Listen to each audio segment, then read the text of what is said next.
ठिकाणी उमेदवाराचं एक अनुमोदक सूचक त्या ठिकाणी आलेला होता। नाव कोण? बाबू जमादार यांचा संतोष कोटे यांनी त्या ठिकाणी आला होता। 3 मिनिट कमी असताना त्या ठिकाणी विरोधकाचे जे काय आहेत सुरेश पाटलाचे कार्यकर्ते त्या ठिकाणी सूरज पाटील आहे, बिपिन पाटील आहे, या लोकांनी त्याला आतमध्ये येऊ दिलं नाही आणि धुडकावून लावलं।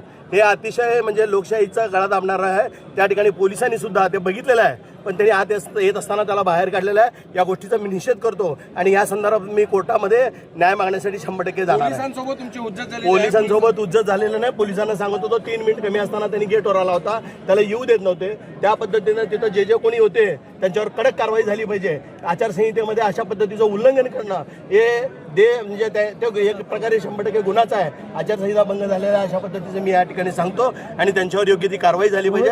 या माध्यमातून मी या ठिकाणी कोर्टामध्ये न्याय मागणार आहे। उमेदवारी मागे घेण्यासाठी ते तयार नव्हते ना, पण निघून गेले तिथून। तसं नाही आहे, तुम्ही बघितलं नाही, तुम्ही तिथं त्या ठिकाणी तुम्ही त्यांना विचारू शकता। त्यांनी फक्त विषय कसा असतंय 3च्या आतमध्ये जर तो उभारलेला असला, उमेदवार येत होता, उमेदवार येत असताना उमेदवाराला वेळ झालं तरी ते तिथं चालू शकतंय। या संदर्भात आम्ही प्रयत्न करत होतो। त्यांनी त्या ठिकाणी आलेलं असताना मेन दरवाजासमोर उभारून त्यांना धुडकावून लावण्याचा प्रयत्न केलाय।